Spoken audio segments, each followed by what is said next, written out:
শোনো, আজকে রাতে খাবারে কি বানাবো? আরে যেটা ইচ্ছে বানাও না, কিন্তু বানাবে এটা কি? যেটা তুমি বলবে। তো ডাল ভাত বানিয়ে নাও। ডাল ভাত? সেটা তো সকালেই খেয়েছিলে। তাহলে রুটি সবজি বানিয়ে নাও। রুটি সবজি বাড়ির কেউ খাবে না। তাহলে একটা কাজ করো, লুচি আর ছোলার ডাল বানিয়ে ফেলো। আরে তেলের জিনিস খেলে আমার গ্যাস হয়ে যায়। তাহলে ডিমের ভুজিয়া বানিয়ে ফেলো। কিন্তু আজকে তো মঙ্গলবার, নিরামিষ। তাহলে পরোটা বানিয়ে ফেলো। কিন্তু রাতে তো পরোটা কেউ খেতেই চায় না। তাহলে একটা কাজ করো, হোটেল থেকে কিছু খাবার আনিয়ে নাও। কিন্তু রোজ রোজ হোটেলের খাবার তো শরীরের জন্য একদমই ভালো না, না?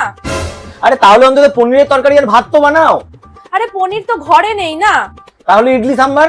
আরে ইডলি সাম্বার বানাতে তো অনেক সময় লাগে, এটা তো আগে বলতে হয় না? তাহলে একটা কাজ করো, ম্যাগিটা অন্তত বানিয়ে ফেলো। আরে ম্যাগিটা তো খুব হালকা খাবার, ওটা খেয়ে তো রাতে পেটই ভরবে না। তাহলে বানাবেটা কি তুমি? যেটা তুমি বলবে। আমি বাইরে গিয়ে খেয়ে নেবো। তাহলে আমার মাথা খারাপ করে রেখে দিয়েছো তুমি। উফ, তোমাকে জিজ্ঞেস করে আমার খুব বড় দোষ হয়ে গেছে। আমার যেটা ইচ্ছা আমি সেটাই বানিয়ে নেবো, তোমাকে জিজ্ঞেস করাই আমার বেকার হয়েছে।